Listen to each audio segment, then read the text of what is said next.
Hello മച്ചുമാരി, welcome back to Mallu explainer. നിങ്ങൾ കിളി പറയാൻ തയ്യാറാണോ? എങ്കിൽ മാത്രം ഈ ഒരു കഥ കണ്ടാൽ മതി. കാരണം ഈ ഒരു സിനിമ കണ്ട സമയത്ത് എന്റെ കിളി എന്നെ പാറിപ്പോയി. എന്തായാലും ഞാൻ കിളിയെ തിരിച്ചു പിടിച്ചു കേട്ടോ. സ്റ്റോറി എന്ന് പറഞ്ഞാൽ അതൊരു വേറെ ലെവൽ വ്യത്യസ്തമായിട്ടുള്ള സ്റ്റോറി തന്നെയാണ്. കുറച്ച് ട്വിസ്റ്റുകളും കാര്യങ്ങളൊക്കെ ഉണ്ട് കേട്ടോ. നിങ്ങൾ ഒരിക്കലും പ്രതീക്ഷിക്കാത്ത ട്വിസ്റ്റുകളായിരിക്കും. പിന്നെ കഥയുടെ അവസാനം കുറച്ചധികം സർപ്രൈസിംഗ് ആയിട്ടുള്ള ഒരു കാര്യം കൂടെ നമുക്ക് വേണ്ടി മാറ്റി വെച്ചിരിക്കുകയാണ്. ഇനിയിപ്പോൾ കൂടുതലായിട്ട് കഥയെക്കുറിച്ച് ഞാൻ എന്തെങ്കിലും പറയണോ? അതിന്റെ ആവശ്യമില്ലല്ലോ. കഥ കേട്ട് തന്നെ മനസ്സിലാക്കിയാൽ പോരെ. അപ്പൊ നേരെ പോകാം നമുക്ക് കഥയുടെ ഈ മായ ലോകത്തിലേക്ക്. So again welcome back to Mallu Explainer. വർഷം 2067. നമ്മുടെ ഈ ഒരു കാലഘട്ടവും കഴിഞ്ഞ് ഏകദേശം 10-40 വർഷം കഴിഞ്ഞിട്ടുണ്ട്. എന്നാൽ ആ ഒരു കാലഘട്ടം ആകുമ്പോഴേക്കും നമ്മുടെ ഭൂമിയിൽ യാതൊരു എനർജി സോഴ്സ് ഉണ്ടാവില്ല. എല്ലാം തീർന്നിട്ടുണ്ടാവും. തീരട്ടെ, പ്രശ്നമില്ല. നമ്മുടെ കയ്യിൽ ടെക്നോളജി ഉണ്ട്. അത് ഉപയോഗിച്ചുകൊണ്ട് എനർജിക്കുള്ള മറ്റു വഴികൾ നമുക്ക് കണ്ടെത്താം. പക്ഷേ 2067 വലിയൊരു മഹാദുരന്തം സംഭവിക്കുകയാണ്. അതായത് നമ്മുടെ ഭൂമിയിൽ ഇനി ഓക്സിജൻ ഒന്നും കാര്യമായിട്ട് ബാക്കിയില്ല. അതായത് മനുഷ്യർക്ക് ശ്വസിക്കാൻ കഴിയില്ല. കാരണം എന്താണെന്നല്ലേ, ഇപ്പൊ നമ്മുടെ ഈ ഒരു കാലഘട്ടത്തിൽ ഒരു ദിവസം എത്ര മരങ്ങൾ മുറിക്കുന്നുണ്ട്? 2067 ആകുമ്പോഴേക്കും ഈ മരങ്ങൾ മുഴുവനായിട്ടും മുറിച്ച് ഇല്ലാതെയാവും. അവസാനം ആമസോണിൽ ഒരു മരം കൂടി ഉണ്ടായിരുന്നു. അതുപോലും ഒരു മനസാക്ഷിയും കാട്ടാതെ മനുഷ്യർ വെട്ടിമുറിച്ചിടുകയാണ്. ഇതെല്ലാം കൊണ്ട് തന്നെയാണ് ഈ ഒരു അവസ്ഥയിലേക്ക് മനുഷ്യൻ ഇന്ന് എത്തി നിൽക്കുന്നത്. ഒരുപാട് പേരൊക്കെ മരണപ്പെട്ടു പോയി. ജീവികളൊക്കെ ചത്തൊടങ്ങി. ബാക്കിയുള്ള മനുഷ്യന്മാരൊക്കെ ചെയ്യുന്നത് എന്താ വെച്ചാൽ ആർട്ടിഫിഷ്യൽ ആയിട്ട് ഈ ഓക്സിജൻ ഉണ്ടാക്കിയിട്ട് അത് മുഖത്ത് വെച്ച് നടക്കുകയാണ്. അതായത് സിലിണ്ടർ തോളിലും അതുപോലെ തന്നെ മുഖത്ത് ആ ഒരു ഗ്യാസ് അടിച്ചുകൊണ്ട് അങ്ങനെ നടക്കുകയാണ്. ഇതെല്ലാം ഞങ്ങൾ കാരണമാണ്, മനുഷ്യർ കാരണമാണ് ഇതെല്ലാം സംഭവിച്ചെന്ന് പറഞ്ഞിട്ട് ചില ആൾക്കാരൊക്കെ പബ്ലിക്കലി തീ കൊളുത്ത് മരിക്കുന്നുണ്ട്. അങ്ങനെ ഒരു വല്ലാത്ത സിറ്റുവേഷൻ ആണ് ഈ 2067 എന്ന് പറയുന്നത്. ഇപ്പൊ ആ ഒരു കാലഘട്ടത്തിൽ തന്നെ താമസിക്കുന്ന നമ്മുടെ കഥാനായകനായിട്ടുള്ള ഈദനെ കാണിക്കുകയാണ്. ആളൊരു വെൽഡർ അതുപോലെ തന്നെ ഒരു മെക്കാനിക്കൊക്കെ കൂടിയാണ്. ഈദന് അച്ഛനുണ്ടായിരുന്നു കേട്ടോ, റിച്ചാർഡ് ഒരു 10-20 വർഷങ്ങൾക്ക് മുന്നേ മരണപ്പെട്ടു പോയി. ഇപ്പൊ ഈദന് ഒരു വൈഫ് മാത്രമേ ഉള്ളൂ. ഈദന് അവളെ ഒരുപാട് ഇഷ്ടമാണ്. സ്വസ്ഥമായിട്ടുള്ള ഒരു ലൈഫാണ് എന്ന് ചോദിക്കുകയാണെങ്കിൽ സിറ്റുവേഷൻ അങ്ങനെയല്ലല്ലോ. ഫാമിലിപരമായിട്ട് ഈദൻ നല്ല ഹാപ്പിയാണ്. അത്രയ്ക്ക് സ്നേഹമുള്ള ഒരു ഭാര്യയാണ്. അതുപോലെ തന്നെ ഈദനും അവളോട് ഭയങ്കര ഇഷ്ടമാണല്ലോ. അങ്ങനെ ഇരിക്കെ പെട്ടെന്ന് ഈദന് ഒരു വിളി വരികയാണ്. അവിടെ തന്നെ ഉണ്ടായിരുന്ന ക്രോണിക്കോർ എന്ന വലിയൊരു സയന്റിഫിക് റിസർച്ച് കോർപ്പറേഷൻ, അങ്ങോട്ടേക്ക് ഈദനും വിളി വന്നു. അതുപോലെ തന്നെ കൂട്ടുകാരനായിട്ടുള്ള ജൂഡിനും വിളി വന്നിരിക്കുകയാണ്. രണ്ടുപേരും അങ്ങോട്ടേക്ക് ചെന്നു. വലിയ ബിൽഡിങ്ങും കാര്യങ്ങളൊക്കെ ആയിരുന്നു കേട്ടോ. ഭയങ്കര സെറ്റപ്പാണ് ആ ഒരു സമയത്ത് തന്നെ. എന്തായാലും അങ്ങോട്ടേക്ക് എത്തിയ രണ്ടുപേരെയും സ്വീകരിക്കാനായിട്ട് ഇതിന്റെ ഹെഡ് ആയിട്ടുള്ള റെജീന വരികയാണ്. റെജീന വന്നിട്ട് ഇവരോട് രണ്ടുപേരോടും കാര്യങ്ങൾ പറയാണ്. ഇതുപോലെ നമ്മുടെ ഭൂമിയിൽ ഓക്സിജൻ അളവ് വളരെ കുറവാണ്. മനുഷ്യരെല്ലാവരും അധികം വൈകാതെ തന്നെ പൂർണ്ണമായിട്ടും ഇല്ലാതാവാൻ വേണ്ടി പോവാണ്. പക്ഷെ എന്തെങ്കിലും ഒരിക്കലും ഈ മനുഷ്യരെ സംരക്ഷിക്കാനായിട്ട് ഈദൻ നിനക്കൊരു അവസരം കിട്ടുകയാണെങ്കിൽ നീ അത് ചെയ്യുമെന്ന് ചോദിക്കുകയാണ്. ഇപ്പൊ ഈദൻ എന്താ മറുപടി പറയാ? ചെയ്യുമെന്നാണോ? സാധാരണക്കാരനായിട്ടുള്ള ഒരാളെ ഇതുപോലൊരു സ്ഥലത്തേക്ക് വിളിച്ചു കൊണ്ടുവന്നിട്ട് ഇങ്ങനെ ഒരു കാര്യം ചോദിച്ചാൽ ആദ്യം ഇയാൾ ചോദിക്കുക, അല്ല മേഡം ഇതൊക്കെ എന്തിനാ എന്നോട് പറയുന്നതെന്നല്ലേ, എനിക്കെന്താ ചെയ്യാൻ പറ്റുകയെന്നല്ലേ? അതേ ചോദ്യം തന്നെ ഇപ്പൊ ഈദനും ചോദിക്കുകയാണ്. കാരണം അവനൊരു സാധാരണക്കാരായിട്ടുള്ള ഒരു മെക്കാനിക്ക്, ഒരു വെൽഡറൊക്കെയാണ്. അവൻ എന്ത് ചെയ്യാനാ? ഇവിടെ വെച്ചാണ് ഈദന് കാര്യങ്ങൾ റജീന പറഞ്ഞു കൊടുക്കാൻ വേണ്ടി പോകുന്നത്. ഇപ്പൊ ഇവർ രണ്ടുപേരെയും മറ്റൊരു ഹാളിലേക്ക് കൂട്ടിക്കൊണ്ടുപോവാണ്. അവിടെ തന്നെ അതിഭീമാകാരമായിട്ടുള്ള വലിയൊരു മെഷീൻ ഉണ്ടായിരുന്നു. ഇത് നോക്കിയിട്ട് റജീന ഇവരോടൊരു കാര്യം പറയാണ്. ഇതൊരു സാധാരണ മെഷീൻ അല്ല, ഇതൊരു ടൈം മെഷീൻ ആണ്. അതേ സമയത്ത് തന്നെ അങ്ങോട്ടേക്ക് വന്ന ഒരു സയന്റിസ്റ്റ് നമ്മുടെ ഈദന്റെ കൈ പിടിച്ചിട്ട് അവന്റെ കയ്യിലുണ്ടായിരുന്ന ഒരു ബ്രേസ്ലെറ്റ് നോക്കിയിട്ട് പറയാണ്, ആഹാ കൊള്ളാലോ, ഇത് എവിടെ നിന്ന് കിട്ടിയെന്നൊക്കെ. എന്നാൽ പെട്ടെന്ന് തന്നെ ഈദൻ ആ ഒരു ബ്രേസ്ലെറ്റ് അവന്റെ ആ ഒരു ഷർട്ടിന്റെ കീശയല്ല കൈ അങ്ങോട്ടേക്ക് മറച്ചു വെച്ച് അതൊന്നും ഇല്ല എന്ന രീതിയിൽ മറച്ചു പിടിക്കുകയാണ്. ഇതേ സമയത്ത് തന്നെ അവിടെ ഉണ്ടായിരുന്ന റജീന ഈദനോട് ഒരു കാര്യം പറയുന്നുണ്ട്. ഈദൻ, ഈ ഒരു മെഷീൻ ഉണ്ടാക്കിയത് മറ്റാരുമല്ല, നിന്റെ അച്ഛനായിട്ടുള്ള റിച്ചാർഡാണ്. അതും 20 വർഷങ്ങൾക്ക് മുന്നേ. പെട്ടെന്ന് അദ്ദേഹം മരണപ്പെട്ടു പോയി. അതുകൊണ്ട് തന്നെ ഈ ഒരു മെഷീന്റെ വർക്ക് വളരെയധികം ഡിലേ ആയി. 20 വർഷങ്ങൾ കൊണ്ട് ഈ അടുത്ത സമയത്താണ് ഞങ്ങൾ ഇത് പൂർത്തിയാക്കിയത്. ഇനി നമുക്ക് ഈ ഒരു മെഷീൻ ഉപയോഗിച്ചുകൊണ്ട് ഭാവിയിലേക്ക് യാത്ര ചെയ്യാൻ കഴിയും. പക്ഷേ അതിന് ചില തടസ്സങ്ങളുണ്ട്. അതെല്ലാം അവിടെ ഇരിക്കട്ടെ. പക്ഷെ നമ്മുടെ ഇപ്പോഴത്തെ അവസ്ഥ വെച്ചിട്ടേ ഈ ലോകം അധികം വൈകാതെ തന്നെ നശിക്കാൻ പോവാണ്. മനുഷ്യന്മാരൊന്നും ഇനി ഈ ലോകത്ത് ഉണ്ടാവില്ല. എന്നാൽ ഞങ്ങൾക്കൊരു മെസ്സേജ് ലഭിച്ചു. ആ ലഭിച്ച വർഷം എന്ന് പറയുന്നത് 2474 നിന്നാണ്. 2474 നിന്നും ഒരാൾ ഇങ്ങോട്ടേക്ക് മെസ്സേജ് അയക്കുകയാണെങ്കിൽ അതിനർത്ഥം എന്താണ്? ആ കാലഘട്ടത്തിൽ മനുഷ്യർ ജീവിച്ചിരിപ്പുണ്ട് എന്നാണ്. അപ്പൊ ഫ്യൂച്ചറിലുള്ള ആ ഒരു മനുഷ്യർ അവർ അതിജീവിക്കാൻ വേണ്ടി എന്താ ചെയ്തത്? ആ ഒരു സീക്രട്ട് അറിയാൻ വേണ്ടിയിട്ട് നീ അങ്ങോട്ടേക്ക് പോണം ഈദൻ. ആ സീക്രട്ട് എന്താണെന്ന് അറിഞ്ഞ് നീ ഇങ്ങോട്ടേക്ക് തന്നെ തിരിച്ചു വരണം. ഇത് കേട്ടപ്പോ ഈദൻ പറയാണ്, ഇല്ല, അതിനുവേണ്ടി ഞാൻ എന്തിനാ പോകുന്നത്? ഞാൻ സാധാരണ ഒരു വെൽഡർ അല്ലേ. എന്നേക്കാൾ മികച്ച ആൾക്കാരെ നിങ്ങൾക്ക് കിട്ടില്ലേ, അവരെ പറഞ്ഞയച്ചാ പോരെ. ഇതേ സമയത്ത് റജീന മറ്റൊരു കാര്യം ഈദനോട് പറയാണ്. ഈദൻ, നീ പറഞ്ഞത് ശരിയാണ്. നിന്നേക്കാൾ മികച്ച ആൾക്കാരെ ഞങ്ങൾക്ക് ഇപ്പൊ നിലവിൽ കിട്ടും. പക്ഷെ അതല്ല പ്രശ്നം. ഞങ്ങൾക്ക് ഫ്യൂച്ചറിൽ നിന്നും വന്ന ആ ഒരു മെസ്സേജ് അതെന്താണെന്ന് ഞാൻ നിന്നോട് പറഞ്ഞില്ലല്ലോ. സെൻഡ് ഈദൻ, നിന്നെ അങ്ങോട്ടേക്ക് അയക്കാൻ വേണ്ടിയിട്ടാണ് ഫ്യൂച്ചറിൽ നിന്നും മെസ്സേജ് വന്നത്. അതും 2474 നിന്നും. അതുകൊണ്ട് ഞങ്ങൾക്ക് വേറെ വഴിയില്ല. നീ പോണെന്ന് പറയുമ്പോൾ ഈദൻ ആദ്യം അതിനെ എതിർക്കാണ്. പറ്റില്ല, എന്റെ ഭാര്യ ഇവിടെ ഒറ്റയ്ക്കാണ്. അവളെ തനിച്ചാക്കി നിങ്ങൾ പറയുന്നത് പോലെ ഭാവിയിലേക്ക് പോകാനൊന്നും എന്നെ കൊണ്ട് പറ്റില്ല. പിന്നീട് ഈദൻ അവന്റെ കൂട്ടുകാരനുമായിട്ട് ഇവിടുന്ന് പോവാണ്. അതായത് ജൂഡും ഈദനും രണ്ടുപേരും പിന്നീട് ഒരു ചെറിയ ഡ്രിങ്ക്സ് കഴിക്കാനായിട്ട് ഒരു ബാറിൽ പോയിരിക്കുമ്പോൾ ജൂഡ് ഒരു കാര്യം ചോദിക്കുന്നുണ്ട്. ഇതാ, നിന്നെക്കൊണ്ട് ഈ ഒരു ലോകത്തെ രക്ഷപ്പെടുത്താൻ പറ്റിയെങ്കിൽ നിനക്ക് അതിന് ശ്രമിച്ചുകൂടെ? അത് ചെയ്തു നോക്കിക്കൂടെ? എന്തെങ്കിലും ഒരു വഴി കിട്ടുകയാണെങ്കിൽ ആ കൂട്ടത്തിൽ നിന്റെ ഭാര്യയെ നിനക്ക് രക്ഷപ്പെടുത്തിക്കൂടെ? എന്നാൽ ഈതൻ ഒരു രീതിയിലും ഇതിന് സമ്മതിക്കുന്നില്ല. പറ്റില്ല, അവളെ തനിച്ചാക്കി എനിക്ക് എവിടെയും പോകാൻ പറ്റില്ല എന്ന് തന്നെ ഈതൻ പറയാണ്. നേരെ വീട്ടിലേക്ക് വന്നു. ഭാര്യയോടും ഈ ഒരു കാര്യങ്ങളൊക്കെ പറയുന്നുണ്ട്. എന്നാൽ ഭാര്യ പറയുന്ന കാര്യം എന്താ അറിയോ? ഇതാ, നീ തീർച്ചയായിട്ടും പോകണം. ഈ ലോകത്തിലെ എല്ലാ ജനങ്ങളെയും രക്ഷപ്പെടുത്താൻ പറ്റുമെന്ന് പറയുമ്പോൾ അതിൽ ഞാനും പെടില്ലേ? ഞാനും രക്ഷപ്പെടില്ല. അപ്പോൾ ഈ ലോകം ഇതുപോലെ ആവുകയാണെങ്കിൽ വയലറ്റ് നിറമുള്ള ആ ഒരു പൂക്കളുണ്ടല്ലോ, അതെനിക്ക് വീണ്ടും കൃഷി ചെയ്യാലോ. കാരണം അവൾക്ക് പൂക്കൾ എന്ന് വെച്ചാൽ അത്രയും ജീവനാണ്. എന്നാൽ ഇതിനൊരു കാര്യം അവളോട് പറയാണ്, എനിക്ക് നിന്നെ ഒറ്റക്കാകാൻ കഴിയില്ല. കാരണം നിനക്ക് തീരെ വയ്യാത്തതാണ്. ഒരു ദിവസം അവൾ ശ്വസിക്കുമ്പോൾ അവളുടെ ആ ഒരു മാസ്കിലേക്ക് ഒരുപാട് ചോരയൊക്കെ വന്നിട്ടുണ്ടായിരുന്നു. പ്രത്യേകിച്ച് അസുഖങ്ങളൊന്നുമല്ല, ഈ ഓക്സിജൻ മര്യാദക്ക് ഇല്ലാത്തത് കൊണ്ട് തന്നെയാണ് ഈ ഒരു പ്രശ്നമൊക്കെ വന്നത്. അപ്പൊ ഭാര്യ അവനെ പറഞ്ഞ് കൺവിൻസ് ചെയ്യാണ്. അങ്ങനെ അവസാനം ഈതൻ ഇതിന് സമ്മതിക്കുകയാണ്. ഭാവിയിലേക്ക് പോകാം എന്ന് തന്നെ തീരുമാനിക്കുകയാണ്. അന്നേ ദിവസം രാത്രി ആയപ്പോൾ ഈതൻ നേരെ അവന്റെ വീട്ടിലെ ടെറസിന്റെ മുകളിലേക്ക് പോയി. അവന്റെ കയ്യിൽ ഒരു ബ്രേസ്ലെറ്റ് നേരത്തെ ആ ഒരു സയന്റിസ്റ്റ് കണ്ടായിരുന്നല്ലോ, എന്നാൽ പെട്ടെന്ന് തന്നെ അവൻ മറച്ചു പിടിച്ചു. സത്യം പറയുകയാണെങ്കിൽ ഇത് അവന്റെ കയ്യിൽ നിന്നും അവന് ഊരിയെടുക്കാൻ കഴിയുന്നേ ഉണ്ടായിരുന്നില്ല. കയ്യിൽ അത് ലോക്കാണ്. അത് പിടിച്ചു വലിച്ച് അത് ഊരാൻ വേണ്ടി അവൻ നോക്കുന്നുണ്ട്. ചോര വരികയല്ലാതെ അത് ഊരി പോകുന്നില്ല. ഇവിടെ വെച്ച് ഈതൻ അതെങ്ങനെയാണ് അവന്റെ കയ്യിൽ വന്നേ ആ ഒരു കാര്യം ഓർത്തെടുക്കുകയാണ്. അതായത് ചെറിയ പ്രായത്തിൽ ഈതൻ അമ്മ രണ്ടുപേരും മിക്ക സമയത്തും വീട്ടിൽ ഒറ്റയ്ക്കായിരിക്കും. കാരണം ഇവന്റെ അച്ഛൻ റിച്ചാർഡ് ഒരു സയന്റിസ്റ്റ് ആണല്ലോ, മിക്കവാറും അയാൾ ലാബിലായിരിക്കും. എന്തായാലും ഒരു ദിവസം ഈതനെയും അതുപോലെ തന്നെ ഭാര്യയും കാണാനായിട്ട് അവന്റെ അച്ഛൻ വീട്ടിലേക്ക് വന്നിരിക്കുകയാണ്. കാരണം ഇന്ന് ഈതന്റെ ബർത്ത്ഡേ ആണ്. ബർത്ത്ഡേ ആയതുകൊണ്ട് തന്നെ അവന് വേണ്ടി ഒരു സമ്മാനവും അവന്റെ അച്ഛൻ കൊണ്ടുവന്നിട്ടുണ്ട്. അതൊരു പെട്ടിയായിരുന്നു. അപ്പൊ ആ ഒരു പെട്ടി ഈതൻ തുറക്കുന്നതിന് മുന്നേ തന്നെ അവന്റെ അച്ഛൻ റിച്ചാർഡ് അവനെ നോക്കിയിട്ട് ഒരു കാര്യം പറയാണ്, മോനെ, നിന്റെ കൺമുന്നിൽ കാണുന്ന എല്ലാ കാര്യങ്ങളൊന്നും നീ വിശ്വസിക്കാൻ പാടില്ല. അതുപോലെ തന്നെ ചില മനുഷ്യരെ ഒരിക്കലും വിശ്വസിക്കാൻ പാടില്ല, എന്നാൽ വിശ്വസിക്കാൻ പറ്റുന്ന ചില മനുഷ്യരുണ്ട്. എല്ലാത്തിനെയും അതിൻ്റെതായ രീതിയിൽ സന്ദർഭം അനുസരിച്ച് മോൻ തന്നെ മനസ്സിലാക്കണം. ഇനി ആ പെട്ടിയുടെ ഉള്ളിലേക്ക് കൈയിട്ടു എന്ന് പറയണം. അങ്ങനെ ഈതൻ ആ ഒരു പെട്ടിയുടെ ഉള്ളിലേക്ക് കൈയിട്ടു. എന്നാൽ അവന്റെ കയ്യിൽ സമ്മാനം എന്നല്ല കിട്ടിയത്, ഈ ബ്രേസ്ലെറ്റ്. അപ്പൊ അവന്റെ കയ്യിൽ ലോക്ക് ആവുകയാണ്. ബ്ലഡ് എല്ലാം വന്നു. അവന് വേദനിക്കുന്നുണ്ടായിരുന്നു. എന്നാൽ കൂടുതലായിട്ടൊന്നും മകനോട് പറയാതെ പിന്നിലേക്ക് പോവാണ് അവന്റെ അച്ഛനായിട്ടുള്ള ഈ ഒരു റിച്ചാർഡ്. പിന്നീട് ഭാര്യയോടും മകനോടും പറയുന്നുണ്ട്, എന്നോട് ക്ഷമിക്കണം, ഇനി ഒരിക്കലും അത് അവന്റെ കയ്യിൽ നിന്നും മൂരാൻ കഴിയില്ല എന്ന്. ഇപ്പൊ ഈതന്റെ അമ്മയുണ്ടല്ലോ ഒരുപാട് ഇയാളെ ചീത്ത പറയാണ്. എന്തിനാണ് മോനോട് ഇങ്ങനെയൊക്കെ ചെയ്തതെന്ന് ചോദിച്ചിട്ട്. അയാളും ഒരുപാട് വിഷമിച്ചിട്ടാണ് ഇവിടുന്ന് പോയത്. രാത്രി ആയപ്പോൾ ഭാര്യ വിളിക്കാണ്. എന്നിട്ട് മകനായിട്ടുള്ള ഈതനെയും കൂട്ടിയിട്ട് നമ്മൾ ആദ്യം കണ്ട ആ ഒരു സ്ഥലത്തേക്ക് വരാൻ വേണ്ടിയിട്ട് ഈ ഒരു സയന്റിസ്റ്റ്, അതായത് റിച്ചാർഡിന്റെ അച്ഛൻ വിളിച്ചു പറയാണ്. ആ പറഞ്ഞതനുസരിച്ച് ഈതനും അവന്റെ അമ്മയും കൂടെ ഒരു ഓക്സിജൻ മാസ്കും കാര്യങ്ങളൊക്കെ ഇട്ടുകൊണ്ട് നേരെ ആ ഒരു സ്ഥലത്തേക്ക് പോകണം. എന്നാൽ അവിടെ ഉണ്ടായിരുന്ന സ്ട്രീറ്റിൽ വെച്ച് ചില റൗഡികൾ ഇവരുടെ കയ്യിലുണ്ടായിരുന്ന ആ ഒരു ഓക്സിജൻ സിലിണ്ടറും ആ മാസ്ക് എല്ലാം തട്ടിയെടുക്കാനായിട്ട് ഇവർ രണ്ടുപേരെയും ആക്രമിക്കുകയാണ്. ആ ആക്രമണത്തിൽ ഈതന്റെ അമ്മ മരണപ്പെട്ടു പോയി. ഈതന്റെ കയ്യിലുണ്ടായിരുന്ന മാസ്കും കാര്യങ്ങളൊക്കെ വലിച്ചെടുത്തു. ഇപ്പൊ ജീവന് വേണ്ടി ഈതൻ കിടന്ന് പെടയുന്ന സമയത്ത് ആ സ്ട്രീറ്റിൽ ഉണ്ടായിരുന്ന ജൂഡ് എന്ന പയ്യൻ വന്നിട്ടാണ് ഈതനെ രക്ഷപ്പെടുത്തിയത്. അന്ന് മുതൽ തുടങ്ങിയ ഫ്രണ്ട്ഷിപ്പാണ് ഈതനും ജൂഡിനും തമ്മിൽ. ഇന്നേ വരെ ആ ഒരു ഫ്രണ്ട്ഷിപ്പ് ബ്രേക്ക് ആയിട്ടില്ല. പക്ഷേ ഇതിനേക്കാളും കുറച്ചൊരു മൂത്ത ആളാണ് കേട്ടോ ഈ ഒരു ജൂഡ്. എന്തായാലും ആ ഒരു കാര്യങ്ങളൊക്കെ ഈതൻ ഓർക്കാണ്. കയ്യിലുണ്ടായിരുന്ന ആ ഒരു ബ്രേസ്ലെറ്റ് ഊരിക്കളയാൻ വേണ്ടി നോക്കുന്നുണ്ട്. പക്ഷേ ഞാൻ പറഞ്ഞല്ലോ, രക്തം വരികയല്ലാതെ അത് ഊരിക്കളയാൻ കഴിയുന്നില്ല. അങ്ങനെ ഈതൻ ഭാര്യയുടെ അടുത്തേക്ക് തന്നെ വരികയാണ്.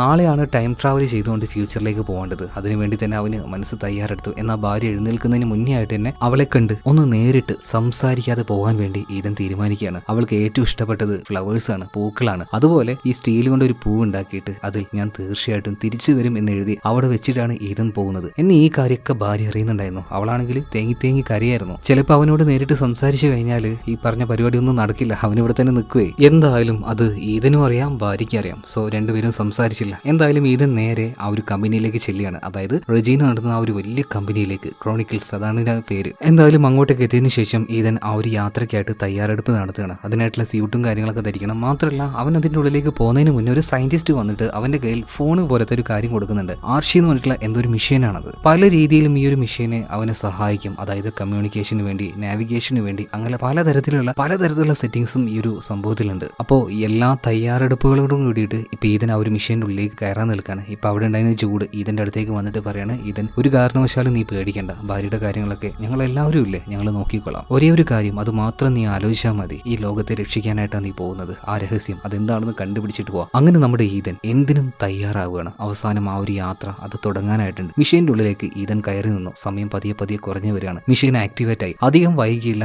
ഈതൻ അവിടുന്ന് പെട്ടെന്ന് കാണാതാവുകയാണ്. എന്നാൽ ഈതൻ പിന്നീട് കണ്ണു തുറക്കുമ്പോൾ ഒരു ഇരുട്ടിലൂടെ അവൻ അങ്ങനെ യാത്ര ചെയ്തുകൊണ്ടേയിരിക്കുകയാണ്. കുറച്ചു നേരം കഴിഞ്ഞപ്പോൾ ആകാശത്തിൽ അവിടെ എവിടെ എത്തിയതുപോലെ അവനൊന്നും തിരിയുന്നില്ല. പിന്നെ നോക്കുമ്പോൾ ഒരുപാടധികം മേഘങ്ങള്, വെളിച്ചം. ആദ്യമൊക്കെ അവൻ ആകെ ഭയന്നുപോയി. ഇപ്പൊ നേരെ താഴോട്ട് നോക്കിയപ്പോൾ ഒരുപാട് വൃക്ഷങ്ങൾ. ഇതിന്റെ മുകളിലേക്കാണ് ഈതൻ ചെന്ന് വീഴുന്നത്. ആ മരത്തിന്റെ കമ്പിലും ചുള്ളിയിലൊക്കെ തട്ടി അവസാനം അവൻ താഴേക്ക് ചെന്ന് വീഴുകയാണ്. സത്യം പറയുകയാണെങ്കിൽ അതൊരു ക്രാഷ് ലാൻഡ് ആയിരുന്നു. ആ ലാൻഡിൽ അവൻ തെറിച്ചു വീണു. അവൻ കൊണ്ടുവന്ന മെഷീൻസും ബാക്കിയുള്ള കാര്യങ്ങളൊക്കെ ആകെ പൊട്ടിച്ചെതറി പോവാണ്. ഒരു ബ്ലാസ്റ്റ് നടക്കുന്നുണ്ട്. ആകെ ബാക്കിയായത് ഈതനും അതുപോലെ തന്നെ ആ ഒരു ആർച്ചി എന്ന് പറഞ്ഞിട്ടുള്ള മെഷീനും മാത്രമാണ്. എന്തായാലും വന്നു വീണ ഈ ഒരു സ്ഥലം അത് ഏതാണെന്ന് മനസ്സിലാക്കണമല്ലോ. അതുകൊണ്ട് തന്നെ ആ ഒരു മിഷേനോട് ഇത് ഏതാണ് ലൊക്കേഷൻ എന്ന് ചോദിക്കുന്നുണ്ട്. ആ ഒരു മിഷേനും സിഗ്നലും കാര്യങ്ങളൊന്നും കിട്ടുന്നില്ല. ഇതേ സമയത്തിന് ഈതൻ നോക്കുമ്പോൾ അവൻ വന്ന ആ ഒരു ലോകവും ഈ ഒരു ലോകവും തമ്മിൽ വളരെയധികം വ്യത്യാസം ഉണ്ടായിരുന്നു. അതും ആനയും ഉറുമ്പും തമ്മിലുണ്ടായിരുന്ന അത്രയും വ്യത്യാസം. ഒരുപാട് മരങ്ങൾ, ശ്വസിക്കാൻ വളരെയധികം ശുദ്ധമായിട്ടുള്ള ഓക്സിജൻ. അവൻ ഈ ഒരു കാഴ്ചയൊന്നും ജന്മത്തിൽ കണ്ടിട്ടില്ല കേട്ടോ. എന്തായാലും അവിടെ ഉണ്ടായിരുന്ന ഒരു മരത്തിന്റെ അരികിലേക്ക് അവൻ വരികയാണ്. അതിനെ കെട്ടിപ്പിടിക്കുകയാണ്. കാരണം ജീവവായു തരുന്ന ജീവജാലങ്ങളാണ് ഈ മരങ്ങളെ. അതിനെയാണ് നമ്മൾ ഈ വെട്ടി നുറുക്കിയെടുക്കുന്നതെന്ന് ഓർക്കണം ആദ്യം. എന്തായാലും കഥയിലേക്ക് തിരിച്ചു വരാം. അതായത് ആ ഒരു മെഷീൻ ഉപയോഗിച്ചുകൊണ്ട് ലൊക്കേഷൻ കണ്ടുപിടിക്കാൻ കഴിയുന്നില്ലല്ലോ, സിഗ്നലും കാര്യങ്ങളൊന്നും കിട്ടുന്നില്ല. എന്നാൽ ആ മെഷീന്റെ കയ്യിൽ മറ്റൊരു ടെക്നോളജി ഉണ്ടായിരുന്നു. ഇതിന്റെ അടിഭാഗം ഒരു താഴേക്ക് വീഴാണ്. മണ്ണിലേക്ക് ഒന്ന് ആഴ്ന്നിറങ്ങിയിട്ട് ചുറ്റുഭാഗം ഒന്ന് സ്കാൻ ചെയ്യാണ്. മനുഷ്യനിർമ്മിതമായിട്ടുള്ള എന്തെങ്കിലും ഒരു കാര്യം ഈ ഭാഗത്ത് എവിടെയെങ്കിലും ഉണ്ടോ എന്ന് കണ്ടുപിടിക്കലാണ് അതിന്റെ ഉദ്ദേശം. അങ്ങനെ അവസാനം അത് കണ്ടുപിടിച്ചു. കുറച്ചേക്ക് മുന്നോട്ടേക്ക് പോയാൽ ആ ഒരു ഡയറക്ഷനൊക്കെ ഇതിന് പറഞ്ഞു കൊടുക്കുന്നുണ്ട്. അവിടെ എത്തിയാൽ ഇതുപോലെ മനുഷ്യനിർമ്മിതമായിട്ടുള്ള ഒരു കാര്യം നിനക്ക് കാണാൻ കഴിയും. ഇത് നേരെ അങ്ങോട്ടേക്ക് ചെന്നു നോക്കുമ്പോൾ ഒരു കോൺക്രീറ്റിന്റെ ബിൽഡിംഗ് കാണുന്നുണ്ട്. ഫുള്ള് കാട് മൂടി കിടക്കുകയാണ് കേട്ടോ. അതിന്റെ ആ ഒരു വാതിലിന്റെ ഭാഗം മാത്രം അങ്ങനെ ഒഴിഞ്ഞു കിടക്കുകയാണ്. അതിന്റെ മുന്നിലേക്ക് ഈതൻ വന്നപ്പോൾ അവിടെ അത് കിടക്കുന്നു ഒരു അസ്ഥികൂടം. 100 കണക്കിന് വർഷം പഴക്കമുള്ള ഒരു അസ്ഥികൂടാണിത്. മാത്രമല്ല ഇതിന്റെ തലയോട്ടി ഉണ്ടല്ലോ, ആ ഭാഗത്തിലേക്ക് ഒരു ബുള്ളറ്റ് കയറിയതിന്റെ ഹോളും കാണുന്നുണ്ട്. ഇനിയിപ്പോ ബുള്ളറ്റ് തന്നെയാണോ കയറിയത് എന്ന് പറയാൻ പറ്റില്ല. എന്തായാലും ആ തലയോട്ടിയുടെ തലയുടെ ഭാഗത്തായിട്ട് ഒരു ഹോള് കാണുന്നുണ്ട്. കൂർത്ത എന്തോ ഒരു സാധനം കുത്തി കയറി തന്നെയാണ്. മാത്രമല്ല ഈ ഒരു ഡെഡ് ബോഡി, ഇതിന്റെ ദേഹത്തുണ്ടായിരുന്ന ആ ഒരു വസ്ത്രം അത് പൂർണ്ണമായിട്ടും നശിച്ചു പോയിട്ടില്ല. അത് ഏകദേശം നമ്മുടെ ഇതിന് ഇട്ടിട്ട് വന്ന ആ ഒരു വസ്ത്രം ഉണ്ടല്ലോ, ഇതിനോട് നല്ല സാമ്യം ഉണ്ടായിരുന്നു. അവൻ എന്തായാലും അതിൽ പേര് എഴുതി വെച്ചിട്ടുണ്ടാവുമല്ലോ. ആ പേര് നോക്കിയപ്പോൾ ഞെട്ടിപ്പോവാണ്. എന്തുകൊണ്ടാണെന്നല്ലേ? അതറിയുന്നതിന് മുന്നേ ആയിട്ട് നമ്മുടെ വീഡിയോ ലൈക്ക് ചെയ്തിട്ടില്ലെങ്കിൽ ഒന്ന് ലൈക്ക് ചെയ്ത് പിന്നെ ചാനൽ സബ്സ്ക്രൈബ് ചെയ്യുന്ന കാര്യം അത് മറക്കല്ല കേട്ടോ. എന്തായാലും ഈതൻ ആ ഒരു വസ്ത്രത്തിൽ കണ്ട പേര് അത് മറ്റാരുടേതുമായിരുന്നില്ല, അവന്റെ തന്നെ പേരായിരുന്നു ഈതൻ. ആകെ ഒരു അമ്പരപ്പില് ആ ഒരു ബോഡിയിലേക്ക് അല്ലെങ്കിൽ ആ അസ്ഥികൂടത്തിലേക്ക് അവനങ്ങനെ നോക്കി നിൽക്കുകയാണ്. അതായത് അവന്റെ തന്നെ അസ്ഥികൂടമാണ് ഈ തൊട്ട് മുന്നിൽ കിടക്കുന്നത്. സമയത്തിന്റെ ഏതോ ഒരു കാലഘട്ടത്തിൽ അവൻ മരണപ്പെട്ടു പോയിട്ടുണ്ട്. അതാണ്, അല്ലെങ്കിൽ ആ ഒരു ഡെഡ് ബോഡിയാണ് അവനിപ്പോ കാണുന്നത്. മാത്രമല്ല ഇതിന്റെ കയ്യിൽ ഇപ്പോഴുള്ള ആ ഒരു മെഷീൻ ഉണ്ടല്ലോ ആർഷി, അതുപോലുള്ള ഒരു മെഷീനും ഇതിന്റെ ആ ഒരു ബോഡിയുടെ തൊട്ടടുത്തുണ്ടായിരുന്നു. അതിനും ഒരുപാട് വർഷം പഴക്കമുണ്ടായിരുന്നു. മാത്രമല്ല ഈ ഡെഡ് ബോഡിയുടെ ഇടത്തെ കയ്യിലായിട്ട് ഒരു ബ്രേസ്ലെറ്റും എല്ലാം പൊട്ടിച്ചുകൊണ്ട് ആ ഒരു ബ്രേസ്ലെറ്റ് നമ്മുടെ ഈതനിപ്പോൾ ഊരിയെടുക്കുകയാണ്. അവന്റെ കയ്യിലുള്ള ആ ഒരു ബ്രേസ്ലെറ്റുമായിട്ട് ഇത് കമ്പയർ ചെയ്ത് നോക്കുന്നുണ്ട്. രണ്ടും സെയിം തന്നെ. അപ്പൊ ഇത് 100 200% കൺഫേം ആക്കി ഇത് അവന്റെ തന്നെ ഡെഡ് ബോഡിയാണെന്ന്. പക്ഷെ ഇതെങ്ങനെ സംഭവിച്ചു? അവനിപ്പോ ജീവനോട് ഉണ്ട് താനും, അതുപോലെ തന്നെ അവന്റെ ഡെഡ് ബോഡി അവൻ തൊട്ട് മുന്നിൽ കാണുന്നുണ്ട്. ഇതെങ്ങനെ പോസിബിൾ ആവും?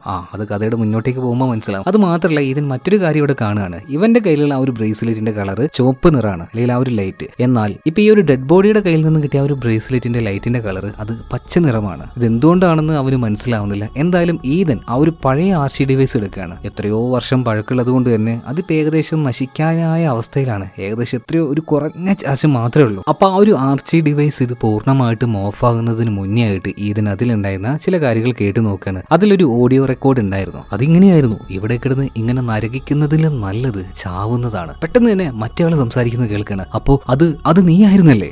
എന്താണിത്? ആരാണ് ഈ സംസാരിക്കുന്നത് എന്നൊന്ന് വ്യക്തമായിട്ട് മനസ്സിലാക്കാനായിട്ട് ഇതിന് കഴിഞ്ഞില്ല. അതിനു മുന്നേ ആ ഒരു ഡിവൈസ് പൂർണ്ണമായിട്ടും ഓഫ് ആയി പോവാണ്. എന്നാൽ ഇത് നോക്കുമ്പോൾ ഈ ഡിവൈസിന്റെ അടിഭാഗത്തായിട്ട് ചെമ്പ് കമ്പി ചുറ്റി വെച്ചിട്ടുണ്ട്. ഇതിങ്ങനെ ചെയ്യുന്നത് കൊണ്ട് സിഗ്നൽ കുറച്ചധികം വേഗത്തിൽ പിടിക്കാൻ പറ്റുമെന്ന് അവന് മനസ്സിലായി. അതേ രീതിയിൽ തന്നെ ഈതൻ അവന്റെ ആ ഒരു ഡിവൈസിലും ഇതുപോലെ ചെയ്തു വെക്കാണ്. അതുകൊണ്ട് തന്നെ സിഗ്നൽ കിട്ടുകയാണ്, ഒരു ലൊക്കേഷൻ കിട്ടി. ആ ഒരു ഭാഗത്തേക്ക് അവനങ്ങനെ പോയിക്കൊണ്ടിരിക്കുന്ന സമയത്ത് ഏകദേശം വൈകുന്നേരം ആയിട്ടുണ്ട്. രാത്രിയായപ്പോൾ ഇനി യാത്ര വേണ്ട എന്ന് കരുതിയിട്ട് വിശ്രമിക്കാനായിട്ട് അവിടെ തന്നെ അവൻ നിൽക്കുകയാണ്. പിന്നെ നല്ല തണുപ്പുള്ളത് കൊണ്ട് തന്നെ കുറച്ച് തീയും വിറകെല്ലാം കൂട്ടിയിട്ട് അവൻ ഉണ്ടാക്കുന്നുണ്ട്. എന്നാൽ ഇപ്പൊ നല്ല വിശപ്പ് തുടങ്ങിയിട്ടുണ്ട്. കഴിക്കാനായിട്ട് പ്രത്യേകിച്ചൊന്നും കാണുന്നില്ല. എന്നാൽ ഇതുവരെയായിട്ടും അവൻ കാണാത്ത ഒരു പഴം അവിടെ കിടക്കുന്നത് കാണാണ്. ആ ഒരു പഴം അവൻ എടുത്തു. ഇപ്പൊ ആ ഒരു മെഷീൻ ഉപയോഗിച്ചുകൊണ്ട് തന്നെ ഇതിനെ സ്കാൻ ചെയ്യാണ്. ഇത് കഴിക്കാൻ പറ്റുന്നതാണോ അല്ലെങ്കിൽ കഴിക്കാൻ പറ്റാത്തതാണോ, അങ്ങനെയുള്ള ഫ്രൂട്ട് എന്തെങ്കിലും ആണോ എന്ന് നോക്കാൻ വേണ്ടിയിട്ട്. എന്നാൽ ഈ ഒരു മെഷീൻ ഇത് സ്കാൻ ചെയ്ത് നോക്കിയപ്പോൾ മെഷീൻ കൊടുത്ത റിപ്ലൈ ഇതുപോലൊരു പഴം ഇതുവരെയായിട്ടും റെക്കോർഡ് ചെയ്യപ്പെട്ടിട്ടില്ല. അതുകൊണ്ട് ഒന്നും അറിയാതെ ഇത് കഴിക്കാനോ അല്ലെങ്കിൽ ഉപയോഗിക്കാനോ നിൽക്കണ്ട എന്നാണ് ആ ഒരു മെഷീൻ പറഞ്ഞത്. എന്നാൽ വിശപ്പ് കാരണം അവസാനം ഈതൻ ആ ഒരു പഴം കഴിക്കുകയാണ്. കുറച്ച് സമയം കഴിഞ്ഞു. അവൻ എന്തൊക്കെയോ ബുദ്ധിമുട്ട് ശരീരത്തിന്റെ ഉള്ളിൽ തോന്നുകയാണ്. പെട്ടെന്ന് തന്നെ മഴ പെയ്യുന്നതായിട്ട്, ഇടിവെട്ടുന്നതായിട്ട് വല്ലാത്ത ബുദ്ധിമുട്ട് അവന്റെ ശരീരത്തിന് തോന്നുന്നുണ്ട്. അതുപോലെ തന്നെ ആകാശത്തിൽ ഒരു വെളിച്ചം കാണുന്നുണ്ട്. ആ ഒരു വെളിച്ചം നേരെ താഴേക്ക് വന്ന് വീഴാണ്. അധികം വൈകിയില്ല, ഈതൻ നിലം പൊത്തി വീഴുന്നുണ്ട്. അതുപോലെ തന്നെ അവൻ കൂട്ടിവെച്ച ആ ഒരു തീ ഉണ്ടല്ലോ പൂർണ്ണമായിട്ടും പെട്ടുപോവുകയാണ്. എന്നാൽ ആ അബോധാവസ്ഥയിൽ അവന്റെ അരികിലേക്ക് ഒരാൾ വരുന്നതായിട്ട് അവൻ കാണുന്നുണ്ട്. ഒരു ഇഞ്ചക്ഷൻ എടുത്ത് അവന്റെ ദേഹത്ത് കുത്തി വെക്കുന്നുണ്ട്. ആ വന്ന ആള് മറ്റാരും ആയിരുന്നില്ല, അവന്റെ കൂട്ടുകാരനായിട്ടുള്ള ജൂഡായിരുന്നു. എന്തായാലും ജൂഡ് കുത്തിവെച്ച ആ ഒരു മരുന്ന് കാരണം കുറച്ചു നേരം കഴിഞ്ഞപ്പോൾ ഇതിന് ബോധം വന്നു. അപ്പോ ജൂഡിനോട് കാര്യങ്ങൾ ചോദിക്കുകയാണ്. നീ എങ്ങനെ ഇവിടെ എത്തി? നീ എന്തിനെങ്ങോട്ടേക്ക് വന്നു ചോദിക്കുമ്പോൾ ജൂഡ് കാര്യങ്ങൾ പറഞ്ഞു കൊടുക്കുകയാണ്. എന്നെ ഇങ്ങോട്ടേക്ക് അയച്ചത് റെജീനിയാണ് നിന്നെ രക്ഷപ്പെടുത്താനായിട്ട്. കാരണം നീ ഇപ്പൊ കഴിച്ച ആ ഒരു പഴം ഉണ്ടല്ലോ അത് പോയിസൺ ആണ്. അപ്പൊ ആ ഒരു പോയിസൺ കാരണമാണ് നമ്മുടെ ഈതൻ ഇതുപോലെയുള്ള ആ ഒരു ഇലൂഷൻസ് ഒക്കെ കണ്ടത്. മഴ പെയ്യുന്നതായിട്ട്, ഇടിവെട്ടുന്നതായിട്ട്, ഒരു ഭീകരമായ അന്തരീക്ഷവും കണ്ടത്. എന്തായാലും എല്ലാം പഴയതുപോലെ ആവുകയാണ്. അതായത് കറക്റ്റ് സമയത്ത് ജൂഡ് വന്ന് ആ ഒരു ഇഞ്ചക്ഷൻ കൊടുത്തത് കൊണ്ട് മാത്രം. പക്ഷേ ആകാശത്തുനിന്ന് താഴേക്ക് വന്ന ആ ഒരു ലൈറ്റ് അത് സത്യം തന്നെയായിരുന്നു. കാരണം ആ ഒരു ടൈം ട്രാവലിംഗ് മെഷീൻ ഇതിലൂടെ വന്ന ജൂഡിനെയായിരുന്നു നമ്മുടെ ഈതൻ കണ്ടത്. ആ വെളിച്ചായിരുന്നു അവൻ കണ്ടത്. എന്തായാലും ഇതിനുശേഷം ഈതൻ ചെയ്യുന്ന പരിപാടി എന്താ വെച്ചാൽ ജൂഡിനെയും കൂട്ടിയിട്ട് നേരെ ആ ഒരു അസ്ഥികൂടത്തിന്റെ അടുത്തേക്ക് ചെല്ലുകയാണ്. എന്നിട്ട് പറയാണ് ഇതെന്റെ ബോഡിയാണെന്ന്. ഇതെങ്ങനെ സംഭവിക്കും? ജൂഡ് ഇത് വിശ്വസിക്കുന്നില്ല. അവൻ പറയാണ് ഇത് നിന്റെ ബോഡിയൊന്നുമല്ല. ഇപ്പൊ ഈതൻ അതിന്റെ കയ്യിലുണ്ടായിരുന്ന ആ ഒരു ബ്രേസ്ലെറ്റിന്റെ കാര്യം പറയാണ്. അപ്പൊ പിന്നെ ഉറപ്പിച്ചൂടെ ഇതെന്റെ ബോഡി തന്നെയാണെന്ന്? ഒരു രീതിയിലും ഇത് ജൂഡ് അക്സെപ്റ്റ് ചെയ്യുന്നില്ല. മാത്രമല്ല ജൂഡ് പറയാണ് ഈ ഒരു ബോഡി ഇത് കണ്ടിട്ട് എനിക്ക് തോന്നുന്നത് തലക്ക് വെടിയേറ്റ് മരിച്ച രീതിയിലാണ് ഇത് കിടക്കുന്നത്. അങ്ങനെയാണെങ്കിൽ ഈ മരിച്ചയാളുടെ തലക്ക് തന്നെയാണ് ആരും ഷൂട്ട് ചെയ്തിരിക്കുന്നത്. അപ്പൊ തീർച്ചയായിട്ടും നമ്മളെ കൂടാതെ മറ്റാരെങ്കിലും ഇവിടെ വേണ്ടേ? പക്ഷെ അങ്ങനെ ആരെയും ഞാൻ ഇവിടെ കാണുന്നില്ല. അതുകൊണ്ട്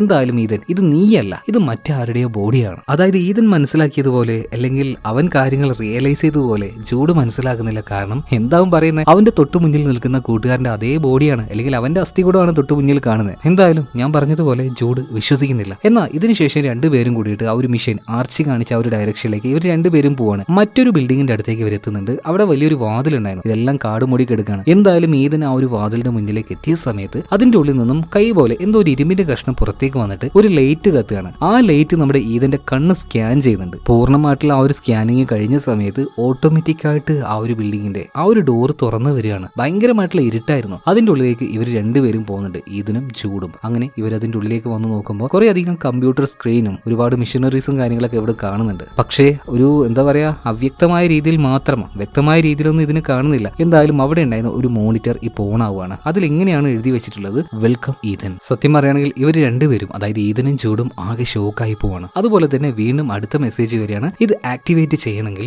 എൻ്റർ അത് പ്രസ് ചെയ്യാൻ വേണ്ടിയിട്ട് ഈതനിപ്പോ എൻ്റർ പ്രസ് ചെയ്യാണ്. അടുത്ത നിമിഷം തന്നെ അവന്റെ കയ്യിലുണ്ടായിരുന്ന ആ ഒരു ബ്രേസ്ലെറ്റ് ഉണ്ടല്ലോ ഇതൊന്നുകൂടെ ടൈറ്റ് ആവുകയാണ്. അവന്റെ ആ ഒരു രക്തം പുറത്തേക്ക് ഒലിക്കുന്നുണ്ട്. അത് എവിടെയോ ആയ സമയത്ത് പെട്ടെന്ന് തന്നെ അവിടുത്തെ ലൈറ്റും കാര്യങ്ങളൊക്കെ ഓൺ ആവുകയാണ്. ആ ലൈറ്റ് ഓണായി സിസ്റ്റവും കാര്യങ്ങളൊക്കെ പൂർണ്ണമായിട്ടും ഓൺ ആയി കഴിഞ്ഞപ്പോഴാണ് അവിടെ ഉണ്ടായിരുന്ന ആ ഒരു ടൈം മെഷീൻ ഇത് വ്യക്തമായിട്ട് ഇവർ കാണുന്നത്. അതായത് ഇതേ മെഷീനിലൂടെ തന്നെയാണ് നമ്മുടെ ജൂഡും ഈതനും ഇങ്ങോട്ടേക്ക് വന്നത്. അതായത് ഇവരിപ്പോ നിൽക്കുന്ന ഈ ഒരു സ്ഥലം എന്ന് പറഞ്ഞാൽ ഇവർ തുടക്കത്തിൽ വന്നു നിന്ന ആ ഒരു ലാബ് ഉണ്ടല്ലോ, റെജീനയുടെ കൂടെ നിന്ന ആ ഒരു സ്ഥലം ഉണ്ടല്ലോ, അതേ സെയിം സ്ഥലത്ത് തന്നെ. എന്തായാലും പൂർണ്ണമായിട്ടും ഈ ഒരു മെഷീനും അതിന്റെ ചുറ്റുപാടുള്ള എല്ലാ കാര്യങ്ങളും ആക്റ്റീവ് ആയപ്പോൾ ഈതന്റെ കയ്യിലുണ്ടായിരുന്ന ആ ഒരു ബ്രേസ്ലെറ്റ് അതിന്റെ ആ ഒരു കളർ മാറുകയാണ്, പച്ച നിറത്തിലേക്കായി. ഇതുപോലെ തന്നെയല്ലേ പച്ച നിറത്തിലുള്ള ആ ഒരു ബ്രേസ്ലെറ്റ് അല്ലേ ആ ഒരു ഡെഡ് ബോഡിയുടെ അസ്ഥികൂടത്തിന്റെ കയ്യിലും അവൻ കണ്ടത്? അതൊക്കെ പോട്ടെ, ശരിക്കും ഇവിടെ സംഭവിച്ചത് എന്താണെന്ന് വെച്ചാൽ ഈ ഒരു കംപ്ലീറ്റ് എൻഡർ സിസ്റ്റം ഉണ്ടല്ലോ ഇതൊരു DNA ലോക്ക് വെച്ചാണ് ക്ലോസ് ചെയ്ത് വെച്ചിരിക്കുന്നത്. ഇത് പൂർണ്ണമായിട്ടും ആക്റ്റീവ് ആകണമെങ്കിൽ അവന്റെ രക്തം പുറത്തേക്ക് വരണം. അത് ഡിറ്റക്ട് ചെയ്യാനായിട്ട് ആ ഒരു മെഷീനും വേണം. അത് തന്നെയായിരുന്നു ആ ഒരു ബ്രേസ്ലെറ്റും. ആരാണ് ഇത് ചെയ്തു വെച്ചത് എന്നൊന്നും അറിയില്ല. എന്തായാലും അവന്റെ രക്തം ആയതോടുകൂടി DNA ആക്റ്റീവ് ആയതോടുകൂടിയിട്ട് ഈ ഒരു മെഷീനും അതുപോലെ തന്നെ സിസ്റ്റവും കാര്യങ്ങളൊക്കെ ആക്റ്റീവ് ആണ്. അതായത് ഈ ഒരു പോർട്ടൽ ഇനി അധികം വൈകാതെ മണിക്കൂറുകൾക്കുള്ളിൽ തന്നെ ആക്റ്റീവ് ആകും. അപ്പോൾ ഇനി വളരെ നിസാരമായിട്ട് തന്നെ ഈ ഒരു പോർട്ടലിന്റെ ഉള്ളിലൂടെ അവനുള്ളിലേക്ക് പോകാനും കഴിയും. എല്ലാം ഓക്കെ, ഇനി നമുക്ക് എത്രയും പെട്ടെന്ന് തന്നെ ഇതിലൂടെ പോവാന്ന് ജൂഡ് പറയുമ്പോൾ ഈതൻ വല്ലാത്തൊരു എക്കച്ചക്കയിലാണ്. അവൻ ചോദിക്കുകയാണ്, അല്ല ഞാൻ എന്തിനാണ് ഇങ്ങോട്ടേക്ക് വന്നത്? ജൂഡ് നീ ഒരു കാര്യം ആലോചിച്ച് നോക്ക്. ഞാൻ ഈ ഒരു മിഷന് കമ്മിറ്റ് ആയത് എന്തിനു വേണ്ടിയിട്ടാണ്? ആരോ ഫ്യൂച്ചറിൽ നിന്നും ഒരു മെസ്സേജ് അയച്ചല്ലോ എന്നെ ഇങ്ങോട്ടേക്ക് അയക്കാൻ വേണ്ടി. എന്തിനാ എന്നെ ഇങ്ങോട്ടേക്ക് അയപ്പിക്കാൻ പറഞ്ഞത്? ആർക്കാണ് എന്നോട് സംസാരിക്കേണ്ടത്? ഞാൻ അറിയണ്ട, അല്ലെങ്കിൽ ഞാൻ വന്നതുകൊണ്ട് ഇവിടെ എന്ത് മാറ്റാണ് ഉണ്ടായത്? ഒന്നും സംഭവിച്ചില്ലല്ലോ. അതുകൊണ്ട് എന്തൊക്കെയോ ചില പ്രശ്നങ്ങളുണ്ട്, നമ്മൾ കാത്തു നിന്നേ മതിയാവുള്ളൂ. ഇപ്പൊ ജൂഡ് പറയാണ്, നിനക്കെന്താ പ്രാന്തായോ? എത്രയും പെട്ടെന്ന് ഇവിടെ നിന്നും നമ്മുടെ ടൈമിലേക്ക് പോവാ, രക്ഷപ്പെടാൻ നോക്കുക. ഇതല്ലാതെ വെറുതെ ഇവിടെ തന്നെ നമ്മൾ നിന്നിട്ട് എന്താ കാര്യം? എന്നാൽ ഈതൻ ഇതിന് സമ്മതിക്കുന്നില്ല. അതല്ല ജൂഡെ, ഞാൻ എന്തിനാ ഇങ്ങോട്ടേക്ക് വന്നത് അതെനിക്കറിയണം. ഞാൻ എന്താ ചെയ്യേണ്ടത് അതും എനിക്കറിയണം. എന്നാൽ ഇതൊന്നും കേൾക്കാതെ ജൂഡ് ഈതനെ വിളിച്ചോണ്ടിരിക്കുക, നമുക്ക് പോവാന്ന് പറഞ്ഞിട്ട്. എന്നാൽ ഇതേ സമയത്ത് തന്നെയാണ് പെട്ടെന്ന് പവർ കട്ട് സംഭവിക്കുന്നത്. അതായത് ആ ഒരു മെഷീൻ ഓൺ ആയില്ലേ, ഇതൊക്കെ ഷട്ട് ഡൗൺ ആവുകയാണ്. ഇനി ചുരുങ്ങിയ സമയം കൊണ്ട്, അതായത് ഒരു 4 മണിക്കൂർ കൂടെ കഴിഞ്ഞാൽ ഈ ഒരു പോർട്ടൽ പൂർണ്ണമായിട്ടും ഓപ്പൺ ആവും. അപ്പൊ അതിലൂടെ ഇവർക്ക് സഞ്ചരിക്കാൻ കഴിയും. പക്ഷെ ഇതിങ്ങനെ കിടക്കുകയാണെങ്കിൽ ഉറപ്പായിട്ടും അത് ഓപ്പൺ ആവില്ല. മാത്രമല്ല ഈ അവസ്ഥയിൽ ഇതിങ്ങനെ കിടക്കുകയാണെങ്കിൽ ഇത് ചിലപ്പോൾ ബ്ലാസ്റ്റ് ആവാനുള്ള സാധ്യതയുണ്ട്. അപ്പൊ ഇതിനും ജൂഡും കൂടെ എത്രയും പെട്ടെന്ന് തന്നെ ഇത് നമുക്ക് ശരിയാക്കണം, ഇതിലേക്കുള്ള ഒരു പവർ സപ്ലൈ നമ്മൾ ഓക്കെ ആക്കണം. ഇതും പറഞ്ഞുകൊണ്ട് രണ്ടുപേരും കൂടെ അതിനായിട്ടുള്ള ഓരോ കാര്യങ്ങൾ ചെയ്യുമ്പോൾ ഇതിന് വീണ്ടും സംശയങ്ങൾ തുടങ്ങുകയാണ്. അതായത് ഫ്യൂച്ചറിൽ നിന്നും ഒരാൾ എന്നെ ഇതുപോലെ അയക്കണം എന്ന് പറഞ്ഞിട്ട് ഒരു മെസ്സേജ് അയച്ചിട്ടുണ്ടെങ്കിൽ അതിനൊരു കാരണം ഉണ്ടാവില്ലേ? അവർ മിക്കവാറും ഇവിടെ എവിടെയെങ്കിലൊക്കെ ഉണ്ടാവില്ലേ? നമുക്ക് എന്തായാലും ടൈം ട്രാവൽ ചെയ്ത് നമ്മളെ സമയത്തിലേക്ക് പോകുന്നതിന് മുന്നേ അവരെ കാണണം, അവരോട് സംസാരിക്കണം. എങ്ങനെ നമ്മുടെ ലോകത്തിലുള്ളവരെ, നമ്മുടെ സമയത്തിലുള്ളവരെ സംരക്ഷിക്കാം എന്നുള്ള ഒരു സീക്രട്ടും നമ്മൾ അറിയണം. എന്നാൽ ആദ്യമൊന്നും ജൂഡ് അതിന് സമ്മതിച്ചില്ല. അവസാനം ജൂഡ് പറയണം, എന്നാ പിന്നെ നമുക്ക് പോയിട്ട് സംസാരിച്ചിട്ട് വരാമെന്ന്. അതായത് ഈ കാലഘട്ടത്തിൽ നിന്ന് ഇതുപോലെ മെസ്സേജ് വന്നിട്ടുണ്ടെങ്കിൽ ആ ഒരു മെയിൻ ആയിട്ടുള്ള ടൗൺ ഏരിയയിലേക്ക് പോകുകയാണെങ്കിൽ അവിടെ എല്ലാ ആൾക്കാരുണ്ടാവുമല്ലോ. എന്തായാലും ആ ഒരു ഏരിയ ലക്ഷ്യം വെച്ചുകൊണ്ട് ഈതനും ജൂഡും കൂടെ അങ്ങോട്ടേക്ക് പോയി നോക്കുമ്പോൾ അവർ ഞെട്ടിക്കുന്ന ഒരു കാഴ്ച കാണുകയാണ്. അതായത് ആ ഒരു നഗരം ഇത് മുഴുവനായിട്ടും കാട് മൂടി കിടക്കാണ്. ഒരാൾ പോലും ജീവനില്ല, നിറയെ അസ്ഥികൂടങ്ങൾ. വേഗം തന്നെ ഈതൻ അവന്റെ ആ ഒരു വീടുണ്ടായിരുന്ന ഭാഗത്തേക്ക് ചെന്ന് നോക്കുമ്പോൾ അവന്റെ ഭാര്യയും അസ്ഥികൂടമായി കിടക്കുകയാണ്. കൂടെ തന്നെ അവൻ അന്ന് പോകുമ്പോൾ ഒരു സ്റ്റീലിന്റെ പൂവ് ഉണ്ടാക്കി കൊടുത്തില്ലേ, ഞാൻ തിരിച്ചു വരുന്നു പറഞ്ഞിട്ട് ആ പൂവ് അവിടെ ഉണ്ടായിരുന്നു. ഇത് കണ്ട സമയത്ത് ഈതനാകെ തകർന്നു പോവാണ്. അതായത് ആ കാലഘട്ടത്തിലുള്ള എല്ലാ ആൾക്കാരും മരിച്ചുപോയോ, പൂർണ്ണമായിട്ടും മനുഷ്യരില്ലാതായിപ്പോയി. ഈ ലോകത്തിൽ ഇനി നമ്മൾ രണ്ടുപേരും മാത്രമേ എക്സിസ്റ്റ് ചെയ്യുന്നുള്ളൂ,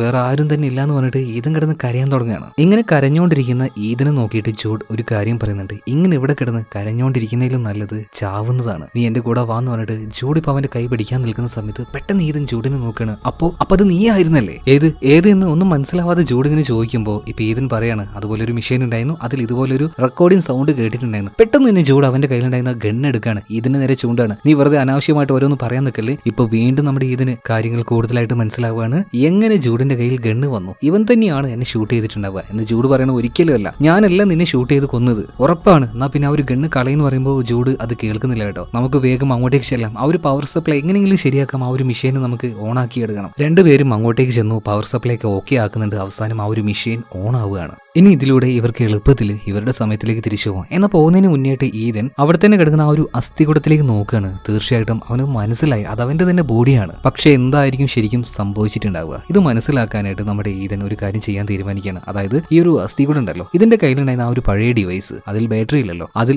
ഇപ്പൊ അവന്റെ കയ്യിലുണ്ടായിരുന്ന ആ ഒരു മെഷീനിലെ ബാറ്ററി ഇട്ട് നോക്കാം. അങ്ങനെ ഈതൻ അത് ചെയ്യാൻ നിൽക്കുമ്പോൾ നീ എന്താണ് ചെയ്യുന്നതിന്റെ ജൂഡ് അങ്ങോട്ടേക്ക് വരുന്നുണ്ട്. എന്നാൽ അപ്പോഴേക്കും ആ ഒരു മെഷീൻ അത് ഓൺ ആയിട്ടുണ്ടായിരുന്നു. എന്തൊക്കെയാ നീ ചെയ്യുന്നതെന്ന് ഈ ജൂഡ് ചോദിച്ചപ്പോൾ ഈതൻ ഒരു കാര്യം പറയാണ്, അതായത് ഫ്യൂച്ചറിൽ വന്നിട്ട് ആരും ഇവിടെ ഒരു മാറ്റവും നടത്തിയിട്ടില്ല. അങ്ങനെ ഒരു മാറ്റം നടത്തുകയാണെങ്കിൽ ഉറപ്പായിട്ടും ഇവിടുന്ന് ഒരു രഹസ്യം അറിഞ്ഞുകൊണ്ട് ആരെങ്കിലും ഒരാൾ അങ്ങോട്ടേക്ക് പോയിട്ടുണ്ടെങ്കിൽ ഉറപ്പായിട്ടും നമ്മൾ ഈ കണ്ടതുപോലെ നഗരം ഉണ്ടാവില്ലായിരുന്നു. കാടും ചെടിയെല്ലാം വളർന്നുകൊണ്ട് എല്ലാവരും മരിച്ചുകൊണ്ട് എല്ലാം നശിച്ചു പോയില്ലേ. അതായത് ഇവിടെ എന്തോ ചതി നടന്നിട്ടുണ്ട്, ആരോ എന്തോ ഒന്നൊക്കെ പ്ലാൻ ചെയ്യുന്നുണ്ട്, അത് നമുക്ക് ഇപ്പൊ മനസ്സിലാക്കാന്ന് പറഞ്ഞിട്ട് ഈതൻ അവന്റെ കയ്യിലുണ്ടായിരുന്ന ആ ഒരു പഴയ ഡിവൈസിലെ ആ ഒരു വീഡിയോ പ്ലേ ചെയ്യാണ്. പ്ലേ ചെയ്ത് നോക്കുമ്പോഴല്ലേ ആ ഒരു രഹസ്യം ഇപ്പൊ ഈതൻ നേരിട്ട് കണ്ട് മനസ്സിലാക്കുന്നത്. അതായത് ഇതിന് മുന്നേ ഇങ്ങോട്ടേക്ക് ഈതൻ ജൂഡ് ഇവർ രണ്ടുപേരും ടൈം ട്രാവൽ ചെയ്ത് വന്നിട്ടുണ്ട്. അതായത് മറ്റൊരു ടൈം ലൈനിൽ നിന്നും ആ ഒരു ഈതൻ ഇവിടെ വന്നിട്ട് തിരിച്ചു പോകുന്ന സമയത്ത് കൂടെ തന്നെ ഉണ്ടായിരുന്ന ജൂഡ് അതേ ലാബിലെത്തിയപ്പോൾ ഈതനെ തലയ്ക്ക് വെടിവെച്ച് കൊന്നുകളയാണ്. ആ വീഡിയോ ഇവർ രണ്ടുപേരും നേരിട്ട് കാണുകയാണ് ഇപ്പോൾ. അങ്ങനെ 400 വർഷങ്ങൾക്ക് മുന്നേ ജൂഡ് കൊന്ന ഈതന്റെ ഡെഡ് ബോഡിയാണ് അത് അവിടെ കിടന്ന് അഴുകി ദ്രവിച്ച് വെറും അസ്ഥികൂടം മാത്രമായിട്ട് ഇപ്പൊ ഫ്യൂച്ചറിലേക്ക് വന്ന ഈതൻ നേരിട്ട് കണ്ടത്. എന്നാൽ ഇതെല്ലാം നേരിട്ട് കണ്ട സമയത്ത് ജൂഡ് പറയണ, ഏയ്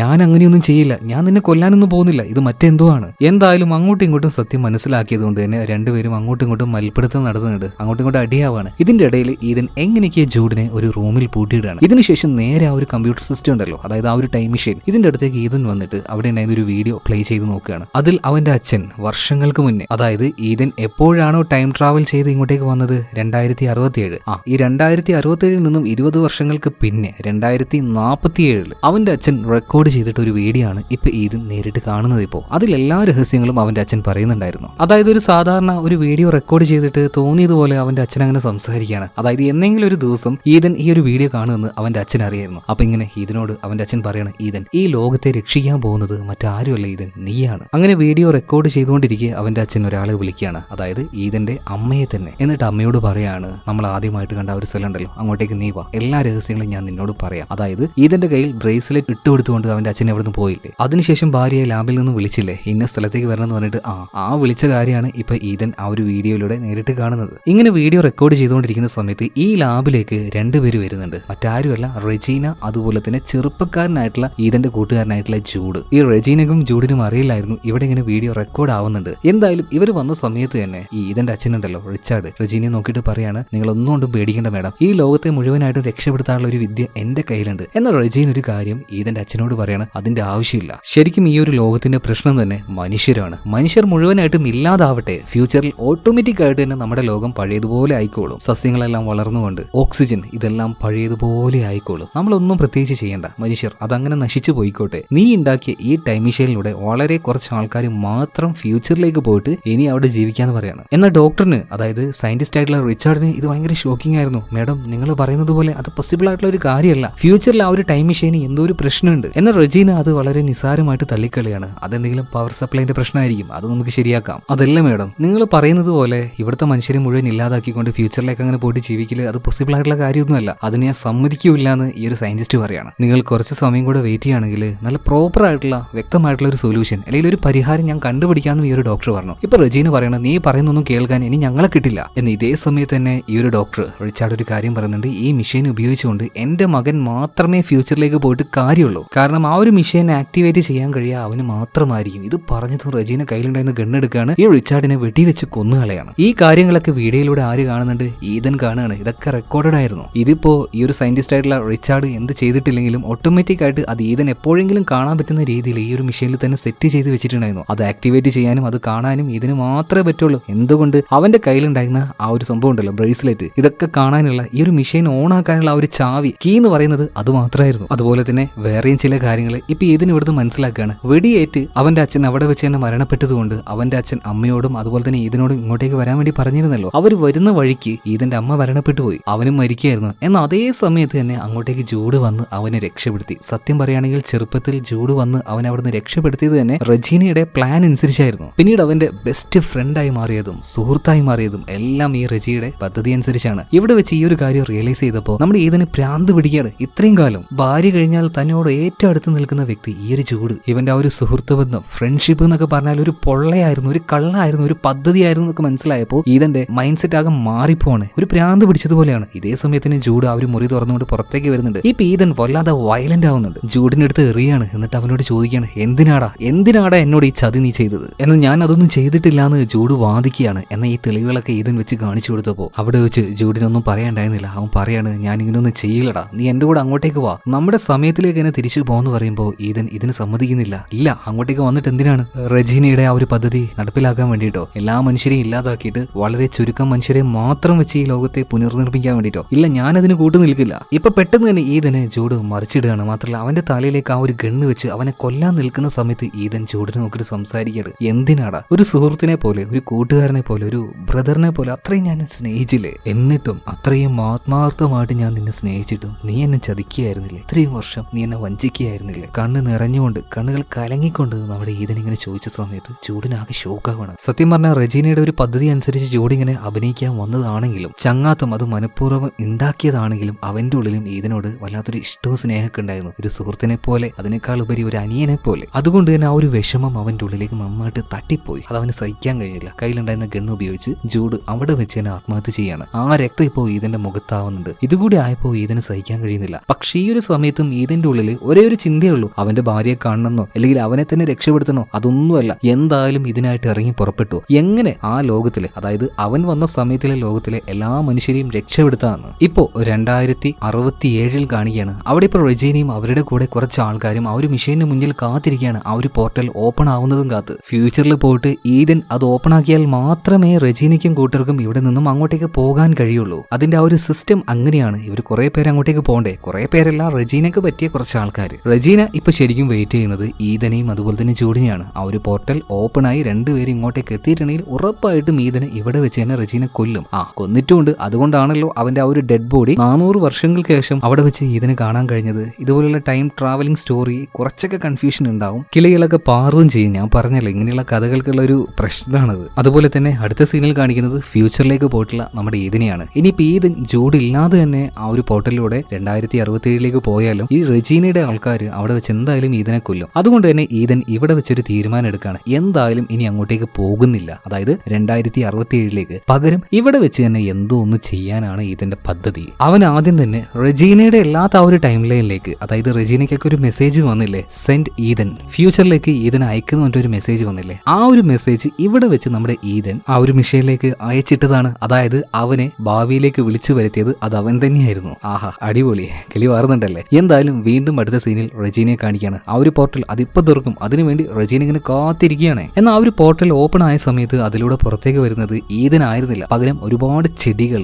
അതും മണ്ണോട് കൂടിയിട്ട്, പിന്നെ അതിന്റെ ചെറിയ ചെറിയ തൈകള്, പൂക്കള്, അതിന്റെ ചെടികൾ, ഇതൊക്കെയായിരുന്നു ആ ഒരു മെഷീനിലൂടെ പുറത്തേക്ക് വന്നത്. മാത്രമല്ല ഫ്യൂച്ചറിൽ ഉണ്ടായിരുന്ന നമ്മുടെ ഈതൻ ഉണ്ടല്ലോ, ആ ഒരു പോർട്ടലിലൂടെ ഇനി ആരും ഇങ്ങോട്ടേക്ക് വരരുത് എന്ന് പറഞ്ഞിട്ട് ആ ഒരു മെഷീനെ ഫ്യൂച്ചറിൽ വെച്ച് നശിപ്പിച്ച് കളയാണ്. പിന്നെ വേറൊരു കാര്യം, നമ്മുടെ ഈതൻ ആ ഒരു മെഷീനിലൂടെ 2067 അയച്ചത് വെറും ചെടികളോ പൂക്കളോ മാത്രമായിരുന്നില്ല, കൂടെ ഒരു തെളിവും കൂടിയായിരുന്നു. അവന്റെ അച്ഛൻ റിച്ചാർഡ് റെക്കോർഡ് ചെയ്തു വെച്ച ആ ഒരു വീഡിയോ ഫുട്ടേജ്. സോ അത് അവിടെ അവിടെ ഉണ്ടായിരുന്ന എല്ലാവരും കാണുകയാണ്, പബ്ലിക്കലി അത് അവൈലബിൾ ആകുകയാണ്. എല്ലാവരും ഈ ഒരു കാര്യം മനസ്സിലാക്കി, അതായത് ലോകത്ത് ഇന്ന് നിലവിലുള്ള എല്ലാ മനുഷ്യരെയും ഇല്ലാതാക്കിക്കൊണ്ട് വളരെ ചുരുക്കം ആൾക്കാരെ മാത്രം രക്ഷപ്പെടുത്തുന്ന ഒരു പദ്ധതിയായിരുന്നു റെജീനയ്ക്ക്. അതെന്തായാലും ഗവൺമെന്റ്, അതായത് അവിടെ നിന്ന് കൺട്രോൾ ചെയ്യുന്ന ഒരു സിസ്റ്റം അതറിയാണ്. മാത്രമല്ല പെട്ടെന്ന് തന്നെ റെജീനെ അറസ്റ്റ് ചെയ്യാണ്. പിന്നെ വേറൊരു കാര്യം കൂടെ നമ്മുടെ ഇതിന് അയച്ചിട്ടുണ്ടായിരുന്നു. അവന്റെ ഭാര്യയ്ക്ക് വേണ്ടി ഒരു ഡബ്ബയിൽ വയലറ്റ് നിറമുള്ള ഒരു പൂവ്, അവന്റെ ഭാര്യയ്ക്ക് ഏറ്റവും ഇഷ്ടമുള്ള കാര്യമായിരുന്നത്. വെറും ആ ഒരു പൂവ് മാത്രമായിരുന്നില്ല അയച്ചത്, അതിന്റെ കൂടെ തന്നെ അതിന്റെ ആ ഒരു തെയ്യം, കൂടെ തന്നെ അതിന്റെ ആ ഒരു മണ്ണും ഉണ്ടായിരുന്നു. അതായത് ഈ ഒരു ചെടിയെ ഇനി നമ്മുടെ ഈദന്റെ ഭാര്യയ്ക്ക് വളർത്താൻ വേണ്ടി കഴിയും. സത്യം പറഞ്ഞാൽ 2067 നിലവിൽ ഒരു ചെടി പോലും ഇല്ലാത്ത അവസ്ഥയിലേക്കാണ് ഇതുപോലെ ഒരുപാട് ചെടികളും അതിന്റെ തൈകളെയും നമ്മുടെ ഈദൻ ഫ്യൂച്ചറിൽ നിന്നും ഇങ്ങോട്ടേക്ക് അയച്ചു കൊടുക്കുന്നത്. ഇവിടെ സീൻ കട്ടായി അടുത്ത സീനിൽ ഈദനെ കാണിക്കുകയാണ്. അതായത് ഫ്യൂച്ചറിലേക്ക് പോയ ഈദനെ തന്നെ അവനിപ്പോ ആ ഒരു ലാബ് വിട്ട് പുറത്തേക്ക് വരുന്ന സമയത്ത് ലാബിന്റെ വാതിൽക്കൽ ഉണ്ടായിരുന്ന അവന്റെ തന്നെ ആ ഒരു അസ്ഥികൂടം അതിവിടെ ഇല്ലായിരുന്നു, അത് വൈപ്പ് ഔട്ട് ആയി പോയിട്ടുണ്ട്. അത് എങ്ങനെയെന്നല്ലേ, അതായത് 2067 നിന്നും ഈദൻ ഫ്യൂച്ചറിലേക്ക് വന്നു, എന്നിട്ട് ഇവിടെ നിന്നും അങ്ങോട്ടേക്ക് തിരിച്ചു പോയിട്ട് അവിടെ നിന്നാണ് റെജീന അവനെ കൊന്നുകളയുന്നത്. സോ അങ്ങനെ ഇപ്പൊ ഇവിടെ സംഭവിച്ചില്ല. അതായത് ഈദൻ 2067 പോയിട്ടുമില്ല, അവൻ അവിടെ വെച്ച് ആരും കൊന്നിട്ടുമില്ല. അതുകൊണ്ട് തന്നെ ഇവിടെ ഉണ്ടായിരുന്ന അവന്റെ ആ ഒരു ബോഡി അല്ലെങ്കിൽ ആ ഒരു അസ്ഥികൂടം ഇവിടെ വെച്ച് വൈപ്പ് ഔട്ട് ആയിട്ട് മാഞ്ഞു പോവാണ്. പക്ഷെ വേറൊരു പ്രശ്നമുണ്ട്. അവന്റെ ആ ഒരു കാലഘട്ടത്തില് 2067 മനുഷ്യരെ രക്ഷപ്പെടുത്താനായിട്ട് അവൻ പ്രത്യേകിച്ചൊന്നും പറഞ്ഞു കൊടുത്തിട്ടില്ല, ഒരു സീക്രട്ടും പറഞ്ഞു കൊടുത്തിട്ടില്ല. അപ്പൊ മനുഷ്യരുടെ അവസ്ഥ ഇപ്പൊ എങ്ങനെയായിരിക്കും? പ്രത്യേകിച്ചൊന്നും സംഭവിച്ചിട്ടോ മാറിയിട്ടോ ഉണ്ടാവില്ല. എന്തായാലും ഈദനിപ്പോ ആ ഒരു കാട് പിടിച്ചെടുക്കുന്ന ആ ഒരു നഗരത്തിന്റെ ഭാഗം ഉണ്ടല്ലോ, അങ്ങോട്ടേക്ക് വന്ന് നോക്കുമ്പോൾ ഈദൻ ആകെ അത്ഭുതപ്പെട്ടു പോവാണ്. വല്ലാത്തൊരു കാഴ്ചയാണ് അവനിപ്പോ നേരിട്ട് കാണുന്നത്. അതായത് മനുഷ്യ സമൂഹം ഒരു പ്രത്യേക രീതിയിൽ ടെക്നോളജിയിലെല്ലാം ഭയങ്കരമായിട്ട് അഡ്വാൻസ്ഡ് ആയിട്ട് മരങ്ങളെയോ പ്രകൃതിയോ ഒന്നും നശിപ്പിക്കാത്ത രീതിയിലുള്ള കൺസ്ട്രക്ഷൻ മനുഷ്യർ